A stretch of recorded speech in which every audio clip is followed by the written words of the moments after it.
नमस्कार साथियों, N study point पे आपका हार्दिक स्वागत है। दोस्तों, कल की कक्षा में हम संविधान जान चुके थे और राज व्यवस्था की परिभाषा जान चुके थे। दोस्तों, आज की कक्षा में हम राज्य के बारे में जानेंगे।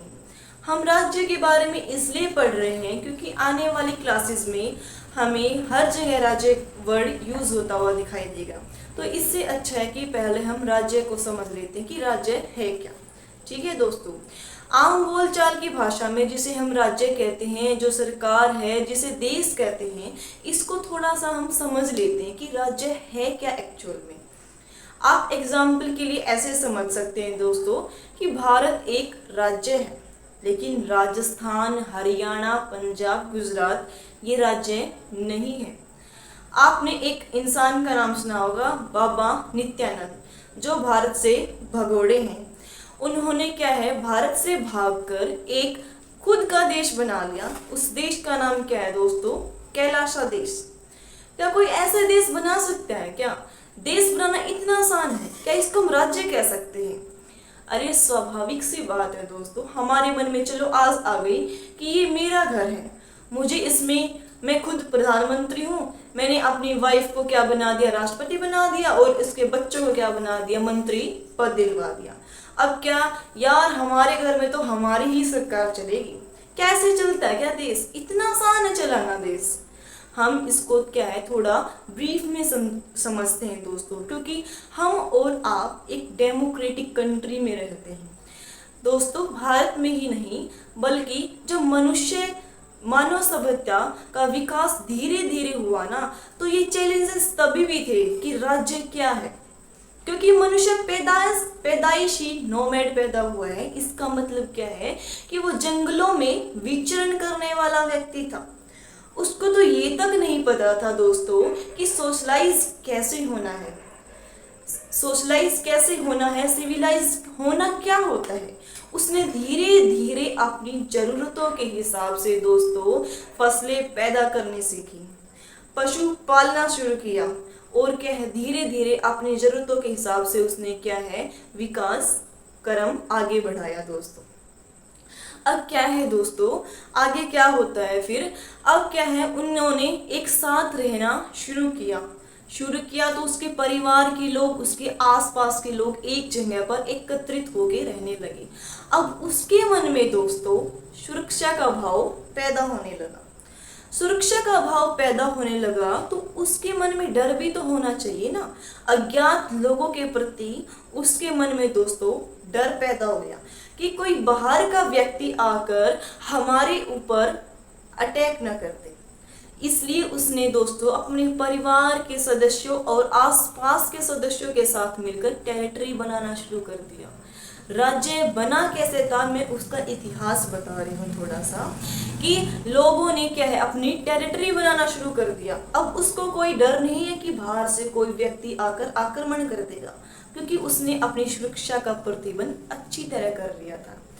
अब बाहर से कोई अटैक नहीं कर सकता। लेकिन अब क्या होता है दोस्तों, टेरिटरी के अंदर जो लोग हैं उनके बीच में क्या है, झगड़ा शुरू हो जाता है कि तेरी टेरिटरी ये है, मेरी टेरिटरी ये है, तेरी ये, मेरी ये। उनके बीच में ऐसा क्या हो जाता है, झगड़ा होने लगता है दोस्तों। आप इतिहास भी उठाओगे ना, चाहे किसी भी देश का इतिहास उठा लो, एक राज्य दूसरे राज्य के साथ झगड़ता हुआ मिलेगा हमेशा। अब भारत का इतिहास उठा के देखोगे, प्राचीन भारत, मध्य भारत में आपको यही दिखेगा कि एक राज्य दूसरे राज्य के ऊपर अटैक करना चाहता है और उसको हड़पना चाहता है। एक्चुअल में राज्य की परिभाषा होती क्या है? आज के टाइम पर दोस्तों एक देश दूसरे देश के ऊपर अटैक कर रहा है। वर्तमान में आप देख सकते हैं यूएसए यूक्रेन का वॉर देख सकते हैं, अजरबैजान के साथ देख सकते हैं। आप देख सकते हैं कि भारत और पाकिस्तान के बीच कितने सालों से डिस्प्यूट चल रहा है। ये डिस्प्यूट एक्चुअल में किस बात को लेकर है? ये डिस्प्यूट होता है दोस्तों लैंड पीस को लेकर। इसका मतलब क्या है, हमारी सत्ता कहाँ तक मानी जाएगी, हमारी जमीन कहाँ तक मानी जाएगी। जितना बड़ा क्षेत्र होगा उतना विकास ज्यादा होगा दोस्तों। इसलिए प्राचीन समय से लेकर और आज आधुनिक समय तक एक राज्य अपनी सीमाओं को बढ़ाने के लिए एक दूसरे राज्य पर क्या करता है दोस्तों, अटैक करता है। अब आधुनिक विचारक फिलिमोर के अनुसार क्या परिभाषा है राज्य की, कि राज्य एक ऐसा मनुष्य का समुदाय है जिसमें लोग एक निश्चित भूभाग पर रहते हैं, उनकी एक निश्चित जनसंख्या होती है और उनकी एक सरकार होती है, और वह सरकार क्या होती है दोस्तों, संप्रभु होती है। इसका मतलब क्या है कि वो अंतरराष्ट्रीय स्तर पर किसी देश के साथ संधि करने या उनके साथ युद्ध करने के लिए किसी के ऊपर डिपेंड नहीं होती। अब ये तो आधुनिक विचारों के अनुसार, क्या विचारकों के अनुसार परिभाषा हो गई। अब हम बात करते हैं कि पुरातन समय में राज्य की परिभाषा क्या होती थी, राज्य किसको माना जाता था दोस्तों। पुरातन समय में प्रमुख 4 भागों को मिलकर क्या है, राज्य का निर्माण होता था। वो 4 भाग कौन से हैं दोस्तों, अपने संप्रभुता, सरकार, जनसंख्या और भूभाग। जिस राज्य के पास ये 4 चीजें होती थी उसको राज्य डिक्लेयर कर दिया जाता था। अब हम एक एक करके इन सबको समझेंगे। इससे पहले अगर आप खुद भी राज्य की परिभाषा बताने लगोगे ना, तो खुद से भी ये आएगा कि हमें अपनी सुरक्षा चाहिए, हम अपने निर्णय लेने में स्वतंत्र होने चाहिए, हमें किसी का गुलाम नहीं बनना। ठीक है, तो अब क्या है, अब आपको पता होगा कि संप्रभुता और सरकार, इन दोनों में बड़ा क्या है, खेल है। इन दोनों के लिए ना भारतीयों को बहुत झगड़ा करना पड़ा, बहुत लड़ाई करनी पड़ी। किसके साथ लड़ाई करनी पड़ी दोस्तों, अंग्रेजों के साथ। आपको पता होगा जब क्रिप्स मिशन आया था, अंग्रेजों ने भारत को कहा था कि आपको हम शासन चलाने के लिए सारी अनुमति देते हैं, लेकिन एक छोटी सी बात हमारी मान लीजिए। भारतीयों ने कहा कि आपकी आज्ञा क्या है, आप बताएं हमें। तो अंग्रेजों ने क्या कहा दोस्तों, कि शासन आप चलाइए, नीति आप बनाइए, लागू भी आप ही करिए और शासन भी आप ही करिए, लेकिन अंतिम फैसला अंग्रेजों का होगा। मतलब कि हमें डोमिनियन स्टेटस दे दीजिए।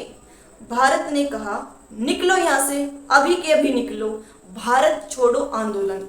दोस्तों क्रिप्स मिशन की वजह से गांधी जी जहां हिंसा का विरोध करते थे, उन्होंने भी भारत छोड़ो आंदोलन में करो या मरो का नारा दे दिया कि अब बहुत हुए तुम्हारी गुलामी करते हुए, अब हमें आजाद होना है। इसलिए गांधी जी ने करो या मरो का नारा दे डाला। इसलिए दोस्तों कि हम संप्रभु रह सकें, हम अपने अंतर्राष्ट्रीय स्तर पर फैसले खुद ले सके, स्वतंत्र होकर रह सकें, इसलिए भारत ने क्रिप्स मिशन पर हस्ताक्षर नहीं किए। इसीलिए आगे चलकर हमारा कैबिनेट मिशन आया, जिसके द्वारा संविधान सभा की स्थापना की गई और भारत का संविधान बनाया गया। राज्य, संविधान, राज्य व्यवस्था, ये आपस में सब रिलेटेड हैं, इसलिए हमें राज्य की परिभाषा जानना बहुत जरूरी हो जाता है दोस्तों। अब हमने संप्रभुता का मतलब तो समझ लिया, सरकार का मतलब क्या है दोस्तों। सरकार राज्य का एक संगठनात्मक तत्व होता है। अब सरकार क्या है, हमने ही बनाई है। अब एक बात बताओ, आप पूछोगे कि हमने सरकार क्यों बनाई। एक बात बताओ, आपने कभी ग्रुप स्टडी की है या फिर कहीं ग्रुप में घूमने गए हो बाहर 50 लोगों के साथ या फिर 100 लोगों के साथ, वो एक ग्रुप हो गया, मतलब कि वो एक संगठन हो गया दोस्तों। अब उसमें से कोई व्यक्ति एक को बोलता है कि अरे भाई तू ये ध्यान रखना कि कोई बाहर से आके इस पर अटैक ना कर दे, कोई बाहर का व्यक्ति यहाँ पर इसमें अंदर न चला जाए, ठीक है। एक दूसरे व्यक्ति को बोलता है कि भाई तू ये ध्यान रखना कि इस ग्रुप के व्यक्ति कहीं आपस में ही ना झगड़ पड़े।